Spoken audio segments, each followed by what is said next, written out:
يلا بقى على سباق رمضان، يلا ندخل السباق بنفسية التحدي دي.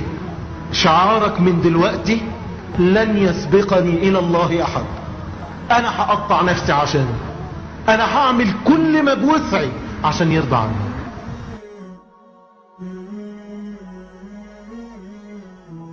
انظر في ماذا تريد أن تقدم، لا تترك هذا حتى تتسارع أيام الشهر ثم ينقضي ولم تفعل ما كنت تريد.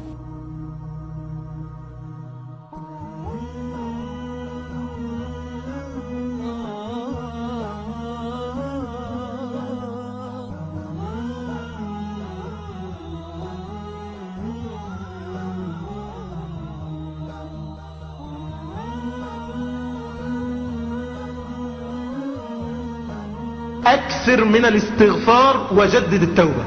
ربنا قال إيه؟ لولا تستغفرون الله لعلكم ترحمون.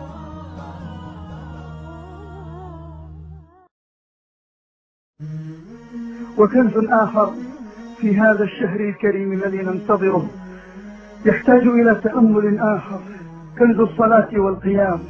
سمة بارزة وشعيرة ظاهرة وأمر ملفت يميز هذا الشهر الذي ننتظره، إنه كثرة الصلاة، عمران المساجد، المسارعة إلى الصفوف الأولى، إحياء الليل وقيامه بالتراويح، واستمرار ذلك في الأواخر إلى انشقاق الفجر. صورة بديعة رائعة تدلنا على أثر في القلوب والنفوس، وعلى تغير ينبغي أن نحرص عليه وأن نعمقه وأن نزيده وأن نثبته في واقع حياتنا.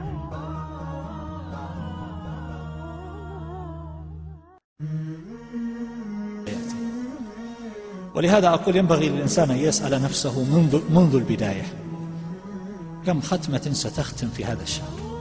كم؟ إذا قلنا بأن القراءة المعتدلة ينجز الإنسان فيها، يقرأ في 20 دقيقة جزءا من القرآن، ففي ساعة 3 أجزاء. فلو أن الإنسان قرأ في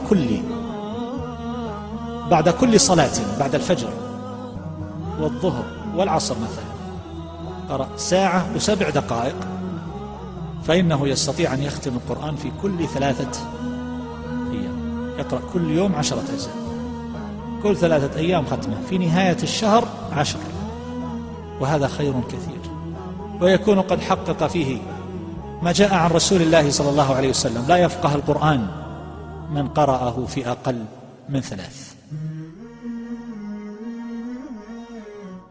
أيها المؤمن، إن هذا موسم دعاء وضراعة، موسم انطراح بين يدي الله عز وجل بالسؤال والطلب والدعاء، وهو مظنة قبول وإجابة. ولذلك ذكر مولانا تقدس وتعالى آيات الصيام، ثم ذكر خلالها وفي أثنائها قوله تبارك وتعالى: وإذا سألك عبادي عني فإني قريب أجيب دعوة الداع إذا دعان فليستجيبوا لي وليؤمنوا بي لعلهم يرشدون. النبي صلى الله عليه وسلم قال: من عاد مريضا لم يزل يخوض في الرحمة حتى يجلس، فإذا جلس اغتمس فيها. غرقت في بحر رحمة ربنا. لازم تضحي بشيء عشان تثبت لله ان انت صادق ومخلص في طلب رضاه.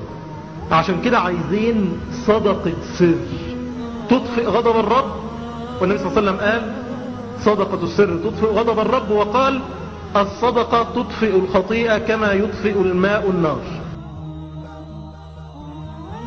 كذلك أيها الأحبة من الجميل جدا والطيب جدا ما نراه من أن كثيرا من المسلمين قد جعلوا بجوار كل مسجد مكانا يفطر فيه الصائمون، خاصة إخواننا وأحبابنا العمال الذين يشتغلون بالعمل والسعي لأجل لقمة العيش.